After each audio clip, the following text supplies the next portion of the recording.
how we shall start our application is Spark is reading, pre-processing and storing the data into warehouse. Okay, we shall see to analyze the data to fire the queries. So once the data is stored into warehouse, I'm asking the question. Once the data is stored into warehouse, we have to fire the queries, right? What is the language that we use to interact with the data 5? All the warehouses, guys. Hive, Snowflake also use pure SQL language only. Okay, so actually one of our projects we're dealing with SQL Server, Airflow. Do you know about Airflow, right? You know about Airflow? Airflow and this Snowflake. I will let you know what that Airflow is. That's right. Okay, no problem. Uh,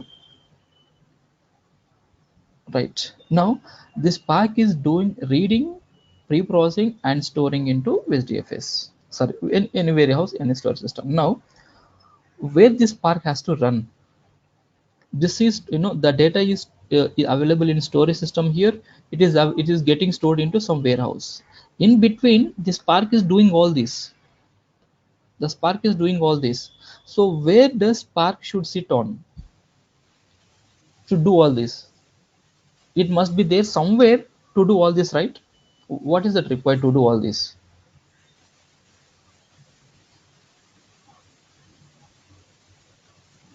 Now, where Spark will reside and do all this? It has to do, it has to read, it has to pre-process, it has to load into warehouse. So where Spark has to be to do all this? Whether it can run on a single machine? Does it run on a single machine? Why? Because the amount of data is large, very large volumes of data has to be read. Okay, generally, you know least in gigabytes, it goes up to terabytes, gigabytes and terabytes. We won't deal with petabytes, guys, in our projects. Okay, remember, petabytes is the matter of only with large companies. Okay, not these service based companies. Generally they look only some gigabytes, not even terabytes. Terabytes will be accumulated in months, not in days. We deal with only gigabytes of data. Okay, so in certain questions the people say that we deal with terabytes of data, then only then and there they will confirm that this is not the genuine guy. Okay, don't say that. We deal with just gigabytes only daily. So at the end of the month or few months, the data will be accumulated in terabytes. Okay, fine. Now, so where this Spark has to sit to do all this? Can you tell me, guys, that the amount of data that Spark has to deal with is large amounts of data, not just single simple volume of data, large volumes of data. Where it has to sit? One of the question. In one of the Okay, question. yeah, Spark can do all these, call all the above steps. Okay, by residing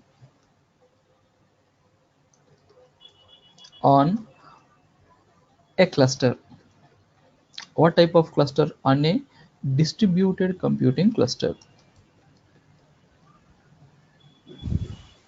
On a distributed computing cluster. Okay, so a cluster has to be there. That cluster, on that Spark has to be installed. That means Spark has to be resided on that cluster. What type of it has to be? Distributed computing. Distributed computing in the sense multiple nodes, not just one node, multiple nodes. How many nodes you are going to take for computation, that's different.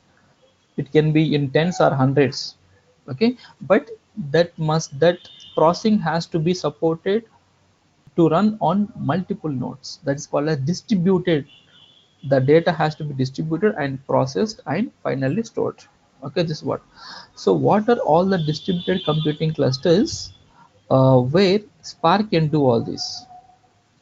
Or is there only one distributed computing cluster where Spark can do all this? What are all the clusters? Do you have idea what cluster? I want to run Spark. Where do you run Spark? On multiple nodes, not just one node, on a cluster. I want to run Spark job on a cluster. Where do you run it? So it first goes with Yarn. Do you remember Yarn? What is Yarn? It is Hadoop cluster. Actually, Hadoop processing cluster is called as Yarn. Okay, and one more we have that is called as standalone cluster. The name is standalone doesn't mean only one node, guys. Don't get confused here. Standalone is the name of the cluster. Okay, standalone cluster. And mesos, have you heard about mesos? And the popular one nowadays, that is called as Kubernetes.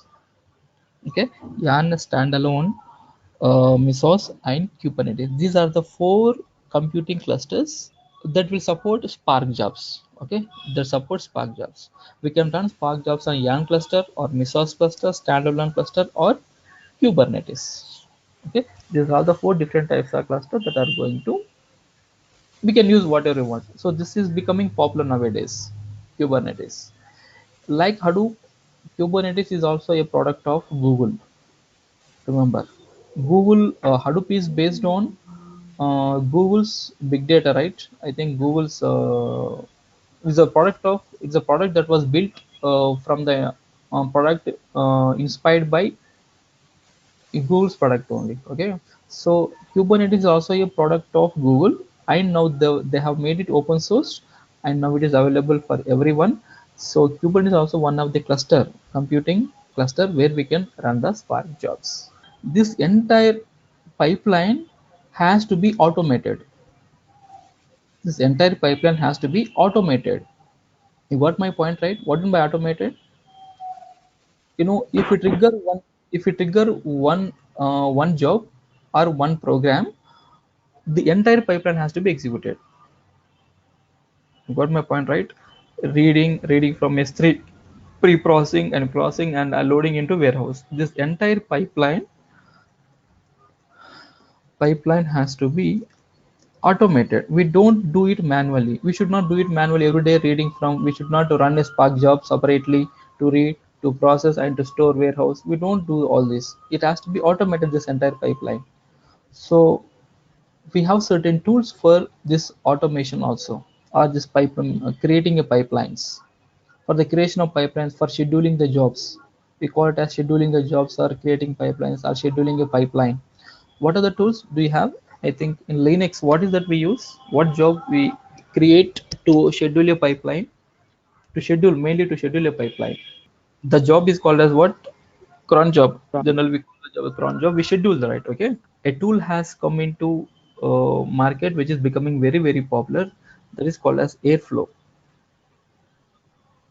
It is a pipeline creator as well as scheduler. So we don't need shell script. That's we don't need shell script, and we don't need cron. Directly everything can be done by this Airflow. Shell script, we use shell script, right? In Airflow we don't use shell script, we use Python script. We write the script in by using Python. There we use shell, that language, right? Unix language, but here we use Python language for what you call as pipeline creation. And we have internally scheduler is there. With that we can schedule the job instead of this cron job. Okay, so we should know all this, we should understand all these guys. Not just the Spark is going to help us in big data world, we have many other things as well in addition to that. But Spark will be mainly used in the Spark is going to play the main role here. We don't do much with S3, we don't do much with WH. The main role of the main process will be initiated and executed by the Spark only. So because of which we have to concentrate mostly on the Spark. Okay, fine guys, is it clear to everyone? Fine. Now whenever we start with any new application, do one thing. So open a Jupyter notebook. Okay, this is why I'm where we have been practicing in Jupyter notebook is here we have three steps right here. See this: read, reading, reprocessing, and processing and storing. And after that we do analysis also. Okay, so these three steps mainly: read, process, and store. Okay, so you divide like this. So divide this into three parts like this. Read data read data from storage system, any storage system. So this is one step. Next cell, create one more cell, pre-process the data. Pre-process the data, whatever that you get. and finally store the data into pre-process data into a warehouse. So it's up to you which warehouse we use. That's different thing. So read, pre-process, and store. And before this, mm, cell insert row above. Cell insert. Where do you have insert here?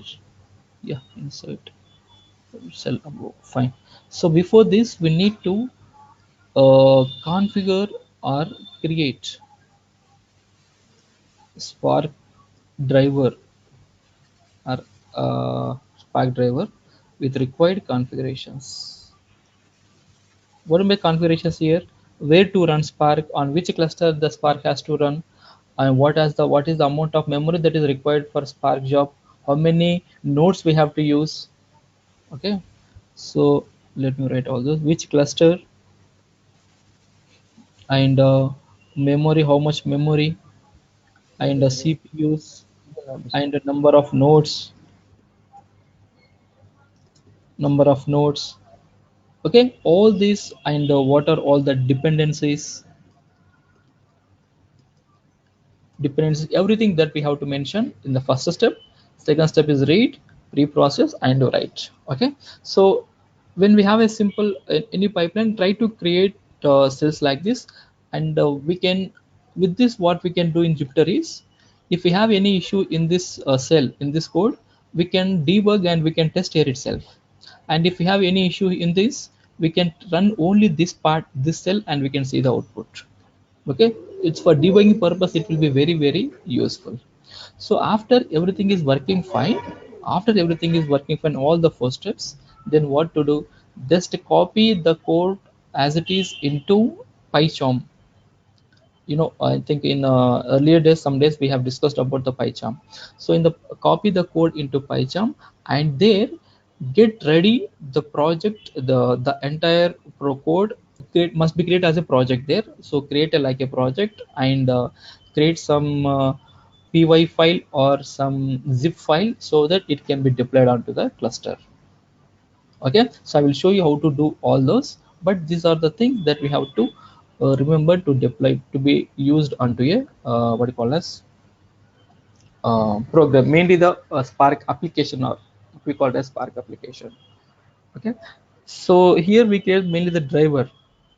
Here we use the ST storage, reading from ST storage, pre-processing it, and finally storing into a warehouse. Okay,